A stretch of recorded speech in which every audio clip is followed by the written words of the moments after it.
Hi students, നമ്മളിന്ന് cropping seasons and food ക്രോപ്സിൻ്റെ part 2 ആണ് നോക്കുന്നത്. കഴിഞ്ഞ ക്ലാസ്സിൽ റൈസ്, വീറ്റ് അതിനെക്കുറിച്ചുള്ള കാര്യങ്ങളൊക്കെയാണ് നമ്മൾ ഡീറ്റെയിൽ ആയിട്ട് നോക്കിയത്. ഇന്നത്തേത് നമുക്ക് പഠിക്കാൻ തുടങ്ങാം. Food crops. On the basis of structure of grains, food ക്രോപ്സിനെ സിറിയൽസും പൾസസും ഡിവൈഡ് ചെയ്തിട്ടുണ്ട്. ഇന്ത്യയിലുള്ള ടോട്ടൽ കൃഷി ചെയ്യുന്ന സ്ഥലത്തിൻ്റെ 54% സിറിയൽസാണ് കൃഷി ചെയ്യുന്നത്. ഇന്ത്യയിൽ പലതരത്തിലുള്ള സിറിയൽസ് കൃഷി ചെയ്യുന്നുണ്ട്. ഫൈൻ ഗ്രെയിൻസും കോഴ്സ് ഗ്രെയിൻസും.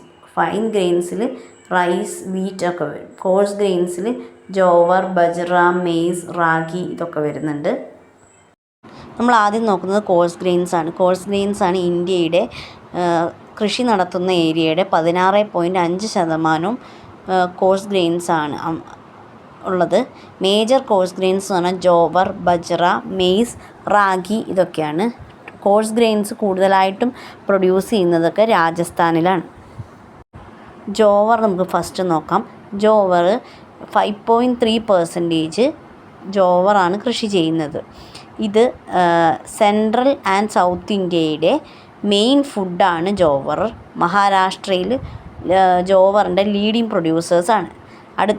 ബാക്കി കൃഷി ചെയ്യുന്നത് കർണാടക, മധ്യപ്രദേശ്, ആന്ധ്രാപ്രദേശ്, തെലങ്കാന എന്നീ സ്ഥലങ്ങളിലാണ്. സദേൺ സ്റ്റേറ്റ്സിൽ ഖാരിഫ് ക്രോപ്പായിട്ടും റാബി ക്രോപ്പായിട്ടും ജോവർ കൃഷി ചെയ്യാറുണ്ട്. നോർത്തേൺ ഇന്ത്യയിൽ ഖാരിഫ് ക്രോപ്പായിട്ട് മാത്രമാണ് ഇത് കൃഷി ചെയ്യുന്നത്. നെക്സ്റ്റ് ബാജ്റ കൃഷി ചെയ്യുന്നത് ഹോട്ട് ആൻഡ് ഡ്രൈ ക്ലൈമാറ്റിക് കണ്ടീഷൻസിലാണ്. നോർത്ത് വെസ്റ്റേൺ ഇന്ത്യയിലും വെസ്റ്റേൺ ഇന്ത്യയിലും ബാജ്റ കൃഷി ചെയ്യുന്നുണ്ട്. ഇതൊരു ഹാർഡ് ക്രോപ്പാണ്. അപ്പോൾ ഡ്രൈ ക്ലൈമറ്റിലും ഡ്രൗട്ട് സീസണിലൊന്നും ഇത് കൃഷി ചെയ്യുന്നത്. പിന്നെ ഇതൊരു മിക്സഡ് ക്രോപ്പിങ്ങിൻ്റെ ഭാഗമായിട്ടും അല്ലെങ്കിൽ ഒറ്റയ്ക്കായിട്ടും കൃഷി ചെയ്യാറുണ്ട്. ഇന്ത്യയുടെ തന്നെ 5.2% ബാജ്റ കൃഷി നടത്തുന്നുണ്ട്. രാജസ്ഥാൻ ഇതിൻ്റെ ഒരു ലീഡിങ് മെയിൻ പ്രൊഡ്യൂസറാണ്. മഹാരാഷ്ട്ര, ഗുജറാത്ത്, ഉത്തർപ്രദേശ്, ഹരിയാന എന്നീ ഭാഗങ്ങളിലും ബാജ്റ കൃഷി ചെയ്യുന്നുണ്ട്. നെക്സ്റ്റ് മെയ്സ് ഒരു ഫോഡർ ക്രോപ്പായിട്ടും സെമി ആരിഡ് ക്ലൈമാറ്റിക് കണ്ടീഷൻസിലും കൃഷി ചെയ്യാറുണ്ട്. പക്ഷേ ഇത് ലെസ് ഫെർട്ടൈൽ സോയിൽസിലൊക്കെ കൃഷി ചെയ്യുന്ന ഒരു സാധനമാണ്. മെയ്സ് കൾട്ടിവേഷൻ അതായത് സ്പെസിഫിക് റീജിയണിലാണ് കൂടുതൽ എന്നുള്ളത് നമുക്ക് പറയാൻ പറ്റില്ല. ഇത് ഇന്ത്യയിൽ മുഴുവനായിട്ടും കൃഷി ചെയ്യുന്നുണ്ട്. പഞ്ചാബിലും നോർത്ത് ഈസ്റ്റേൺ റീജിയൻസിലും ഒഴിച്ചാൽ ബാക്കി ഇന്ത്യയുടെ എല്ലാ ഭാഗത്തും മെയ്സ് കൾട്ടിവേഷൻ നടക്കുന്നുണ്ട്. കർണാടക ഇതിൻ്റെ ഒരു മെയിൻ പ്രൊഡ്യൂസറാണ്. മധ്യപ്രദേശ്, ബീഹാർ, ആന്ധ്രാപ്രദേശ്, തെലങ്കാന, രാജസ്ഥാൻ, ഉത്തർപ്രദേശ് എന്നീ സ്ഥലങ്ങളിലും മെയ്സ് കൃഷി നടത്തുന്നുണ്ട്.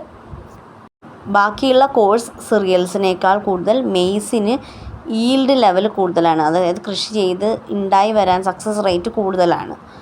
സദേൺ സ്റ്റേറ്റ്സിലും കൂടുതലായിട്ട് ഈ കൃഷി നടക്കുന്നുണ്ട്. പക്ഷേ സെൻട്രൽ ഇന്ത്യയിലേക്ക് ചെന്ന് കഴിഞ്ഞാൽ മെയ്സിൻ്റെ കൾട്ടിവേഷൻ വളരെ കുറവാണ്. നെക്സ്റ്റ് പൾസസ് എന്ന് പറഞ്ഞാൽ വെജിറ്റേറിയൻ ഫുഡിൻ്റെ ഇമ്പോർട്ടൻ്റ് ആയിട്ടുള്ളൊരു ഘടകമാണ്. പ്രോട്ടീൻസിൻ്റെ സോഴ്സാണ് പൾസസ്. നമ്മുടെ സോയിൽസിൻ്റെ നാച്ചുറൽ ഫെർട്ടിലിറ്റി ഇതിൻ്റെ കൃഷിയോടുകൂടി കൂട്ടാൻ പറ്റും നൈട്രജൻ ഫിക്സേഷൻ വഴി. ഇന്ത്യ പൾസസിൻ്റെ ഒരു ലീഡിങ് പ്രൊഡ്യൂസറാണ് ലോകത്തിലെ തന്നെ. നമ്മുടെ ഡ്രൈ ലാൻഡ്സിലാണ് പൾസസ് കൂടുതലായിട്ടും കൃഷി ചെയ്യുന്നത്. ഡെക്കാൻ പ്ലാറ്റ്യൂവിലും സെൻട്രൽ പ്ലാറ്റ്യൂവിലും പിന്നെ നോർത്ത് വെസ്റ്റേൺ ഇന്ത്യയിലും കൂടുതലായിട്ടും പൾസസ് കൃഷി ചെയ്യുന്നുണ്ട്. ഗ്രാമും തുർദാലുമാണ് കൂടുതലായിട്ടും കൃഷി ചെയ്യുന്നത്. ഗ്രാം സബ് ട്രോപ്പിക്കൽ ഏരിയാസിലാണ് കൂടുതലായിട്ട് കൃഷി ചെയ്യുന്നത്. ഇതൊരു റെയിൻ ഫെഡ് ക്രോപ്പാണ്. റാബി സീസണിലാണ് സെൻട്രൽ ഇന്ത്യയിലും വെസ്റ്റേൺ ആൻഡ് നോർത്ത് വെസ്റ്റേൺ ഇന്ത്യയിലും കൃഷി ചെയ്യുന്നത്. കുറച്ചൊരു 1-2 ലൈറ്റായിട്ടുള്ള മഴയോ ഇറിഗേഷനോ കൊടുത്താൽ തന്നെ ഗ്രാം കൃഷി സക്സസ്ഫുള്ളായിട്ട് നടത്താൻ പറ്റും. മധ്യപ്രദേശ് ഇതിൻ്റെ ഒരു മേജർ പ്രൊഡ്യൂസറാണ്. ഉത്തർപ്രദേശ്, മഹാരാഷ്ട്ര, ആന്ധ്രാപ്രദേശ്, തെലങ്കാന, രാജസ്ഥാൻ എന്നീ സ്ഥലങ്ങളിലും ഗ്രാം കൃഷി നടത്തുന്നുണ്ട്.